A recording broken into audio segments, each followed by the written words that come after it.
आज आपण बनवणार आहोत मल्टीग्रेन आट्यापासून अतिशय मऊ जाळीदार आणि चविष्ट असे घावन। मल्टीग्रेन आटा हा रक्तातील साखर कमी करतो, कोलेस्ट्रॉल कमी करतो आणि वाढलेले वजन सुद्धा कमी करतो। जर हा व्हिडिओ तुम्हाला आवडला तर व्हिडिओला लाईक करा, चॅनलला सबस्क्राईब करा आणि बेल आयकॉनवरती क्लिक करा। इथे ज्वारी अर्धा किलो घेतलेली आहे। ज्वारी ही पचनास हलकी आहे, पित्तशामक आहे आणि गुणाने तशी थंडही आहे। इथे आपण अर्धा किलो ज्वारी घेतलेली आहे। त्यानंतर इथे अर्धा किलो नाचणी घेतलेली आहे। नाचणी ही खूप गरमही नाही आणि थंडही नाही, भरपूर कॅल्शियम असल्याने हाडे मजबूत करते, रक्तातील साखर नियंत्रित करते आणि वृद्ध लोकांना नाचणी ही खाण्यासाठी अत्यंत उपयुक्त आहे। त्यामुळे इथे नाचणीचं प्रमाण हे अर्धा किलो घेतलेलं आहे। आता इथे मी पाव किलो बाजरी घेतलेली आहे। हिवाळ्याच्या दिवसामध्ये मात्र ती अर्धा किलो असं प्रमाण घ्यावं, कारण बाजरी ही उष्ण आहे आणि पचायला थोडीशी जड आहे, परंतु चपातीपेक्षा हलकी आहे आणि ही उष्ण असल्यामुळे ती हिवाळ्यामध्ये जास्त खावी। इथे मी आत्ता त्याचं प्रमाण पाव किलो घेतलेलं आहे। राजगिरा पाव किलो घेतलेला आहे। राजगिऱ्यामध्ये फायबर भरपूर असते, शरीराला ताकद देणारे आणि सहज पचणारे आहे।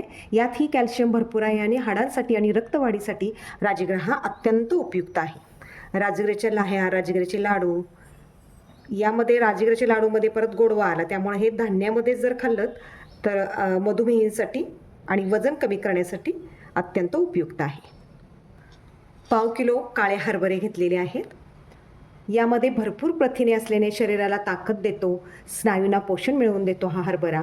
त्याचबरोबर कमी ग्लायसेमिक इंडेक्स असल्याने मधुमेहींसाठी अत्यंत उपयुक्त आहे, त्यामुळे हे पाव किलो घेतलेले आहे। हिरवे मूग इथे पाव किलो घेतलेले आहेत। हे सुद्धा पचायला हलके आहेत, पौष्टिक आहेत, पित्त कमी करणारे आहेत, शरीरातील उष्णता सुद्धा कमी करणारे आहेत। पाव किलो प्रमाण हे हिरव्या मुगाचे घेतलेले आहे। इथे 2 चमचे मी मेथी दाणे घेतलेले आहेत, जे पचन सुधारते आणि रक्तातील साखर नियंत्रित करते, त्यामुळे अगदी छोटेसे 2 चमचे ते मेथी दाणे घेतलेले आहेत। या धान्यांच्यापासून केलेली भाकरी ही पचनास सुलभ जावी यासाठी 100 ग्रॅम 4 चमचे असे जिरे घेतलेले आहेत, जे दळपातच आपल्याला टाकायचे आहेत। त्याचबरोबर पचनास सुलभ व्हावी म्हणून 100 ग्रॅम ओवा पण यामध्ये घेतलेला आहे। आता हे धान्य जरा जरा भाजून घेतले आणि ते दळून आणले तर आणखीनच पौष्टिक होते, परंतु त्याचं काय होते की भाकरी थोडीशी फुगत नाही आणि कडक होते, पण त्याचे थालीपीठ मात्र छान होतील, म्हणजे पचनास सुलभ हे असं पीठ होईल। तर याचं थालीपीठ केले किंवा भाकरी केली तर ती अत्यंत पौष्टिक होते। वजन वाढलेलं असेल तर ते कमी होते। मधुमेहींसाठी सुद्धा रक्तातील साखर नियंत्रित ठेवण्यासाठी हे भाकरीचं पीठ अत्यंत उपयुक्त आहे। ही सर्व धान्य आहेत, ही सर्व अशी मिक्स करायची आहेत आणि गिरणीवरती एकदम बारीक अशी दळून आणायची आहेत आणि त्यानंतर मग त्याची भाकरी किंवा थालीपीठ असे करायचे आहे, की जे अत्यंत पौष्टिक होते, वजन कमी होते आणि रक्तातील साखरसुद्धा नियंत्रित राहते। गिरणीवरून हे छान असे पीठ दळून आणलेले आहे, बारीक दळायला सांगितलेले होते। आता याच्या भाकरी तर आपण नेहमी करतोच, पण अगदी मौसूद जर करायचं असेल तर त्याची आपण घावन करणार आहोत। 1 वाटी पीठ घेतलेलं आहे मी इथे।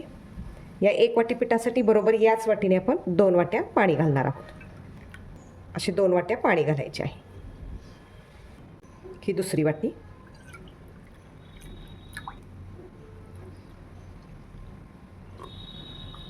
आणि हे मिक्स करून घेऊया। अगदी चवीपुरते थोडेसे मीठ टाकायचे आहे, मिक्स करून घेऊया।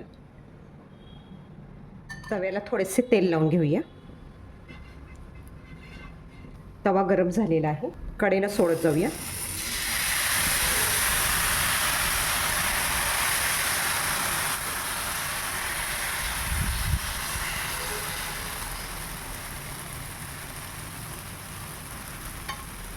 आणि यावरती आपण गॅस थोडासा मंद करून 1-2 मिनिट झाकण ठेवूया।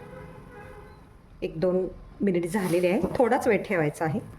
आता थोडासा मध्यम गॅस करूया आणि त्याच्यावरती सगळीकडनं व्यवस्थित भाजून घेऊया। तवा मोठा असल्यामुळं तो सगळीकडनं पसरून व्यवस्थित भाजून घ्यायला हवा। थोडेसे वरून तेल लावलात तरीसुद्धा इथे चालू शकेल। अशा पद्धतीने मध्यम आचेवरती हे घावन काढून घ्यायचं आहे।